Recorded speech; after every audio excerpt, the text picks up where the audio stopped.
Well, let's return now to our top story and the controversial government decision today to approve the high-speed rail project. It will cost £32 billion, and Bob has been looking into the cost. And it is a lot of money. And one of the biggest arguments against the HS2 is that the country can't afford it when there are cuts to other public sector projects.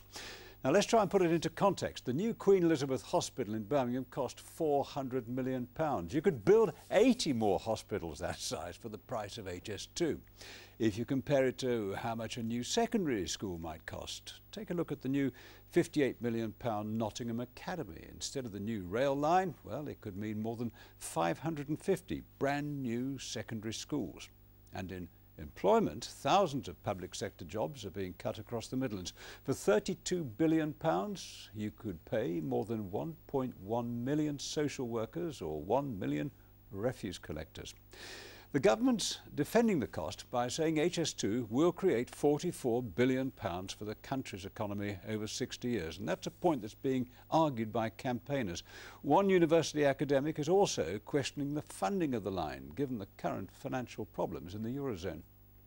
I think we've got to be careful here, because on the one hand, it's politically good to knock Europe at the moment and have this isolationist position. Yet on the other, in 5-6 years' time, we're going to be asking Europe for significant sums of money to possibly fund this project nationally. And it seems to me we need a clear picture of where we stand in Europe. And many of you have been having your say on our Twitter page. For instance, Colin Cadden says the money will be better spent improving the current rail system and sorting our deficit. Amanda Roy says HS2 will create jobs, ease business travel links and spread growth. Simon Lee says tickets will be too expensive and HS2 will be a massive scar on the landscape.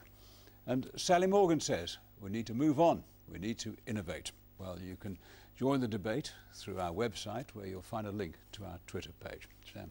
Bob, thank you very much. And we are going to continue that debate now, because joining me now is Jerry Blackett from the Birmingham Chamber of Commerce and also Joe Rukin from the Stop HS2 campaign. Gentlemen, thank you both for joining us.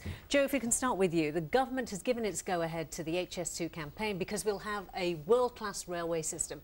Its progress. We've already got a world-class railway system.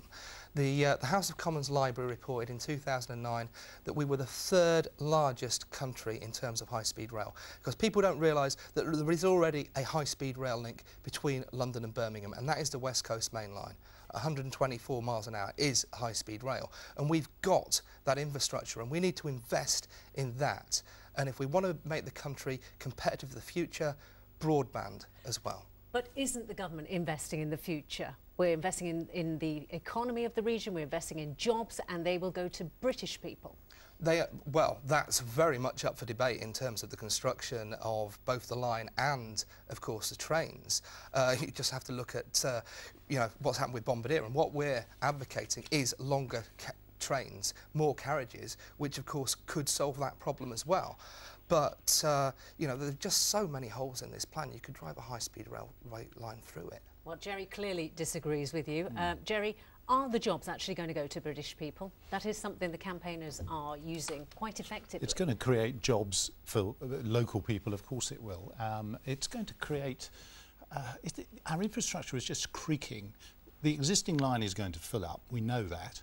You can double the capacity in standard class. Joe, you can't. Simply if you can't patch and mend... three more carriages and declassify one first class, you've doubled the capacity in standard class. We know, like and you know that the studies that have... The studies, can I just... Of course, Jerry, sorry. Just make my point. The studies that have been done into patching and mending the existing network show that we'd probably spend 20 billion rather than the 17 billion. We get 2/3 of the capacity that we will get with the new investment, and we won't get the speed. You just can't squeeze any more out of the old system. So the alternative's gone from 2 to 6 to what did you say now? The alternative, 20? Let me interrupt you there, because... HS2 is still 17.5. Joe, I know you've made that point, but let me just get one quick answer from Jerry. It hasn't worked in Holland. Is it going to work here? There are numerous examples around the world to show that the sort of distances that we're joining up transform economies. It's about time that Midlands got its share of investment. We're getting £2 billion a year that's currently been going into London. The government is saying we'll redirect that into the West Midlands. It will create growth. We'll access European economies. We'll do more business with with Manchester and Leeds. Yes. At last, we've got a 30-year view on our region. It will bring confidence back.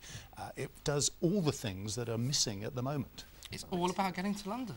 It's much more than getting to London, Joe. It's about getting into Europe. It's about taking beyond, traffic off the roads. gentlemen. It's about going into the north. Yes. It's Let's leave it there transformational. because we're running out of time. But thank you both for joining us on the programme. Now, the international news is just a few moments away. Here's Mary Nightingale with the headlines.